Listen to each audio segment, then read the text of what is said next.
Iya alat iya nya.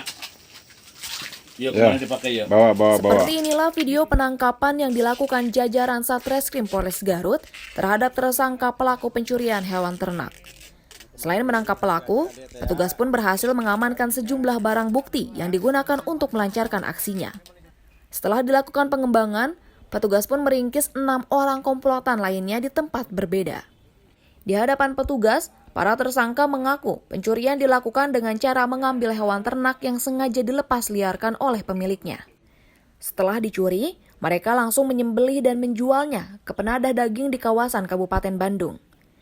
Dari tangan tersangka, polisi berhasil mengamankan sejumlah barang bukti, mulai dari golok, utas tali tambang, hingga peralatan elektronik lainnya. Aksi yang dilakukan tersangka ini dilakukan di 10 tempat kejadian di wilayah Garut dan Tasikmalaya.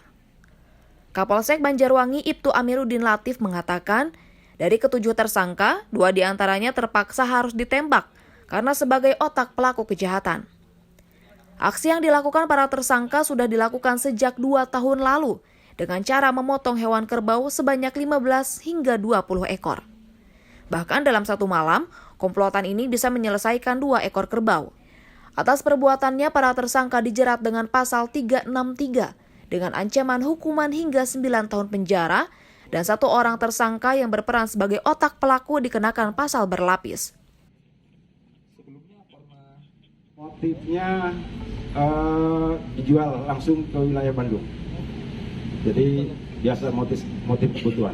Untuk hewannya apa aja, Pak? Hewan yang kuning aja atau hampir kebanyakan kerbau, hanya 1 ekor yang sapi.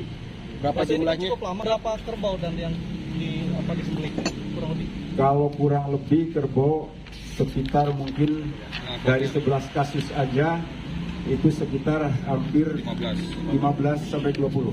15 sampai 20 Ya, kerbau. selama 2 tahun ini.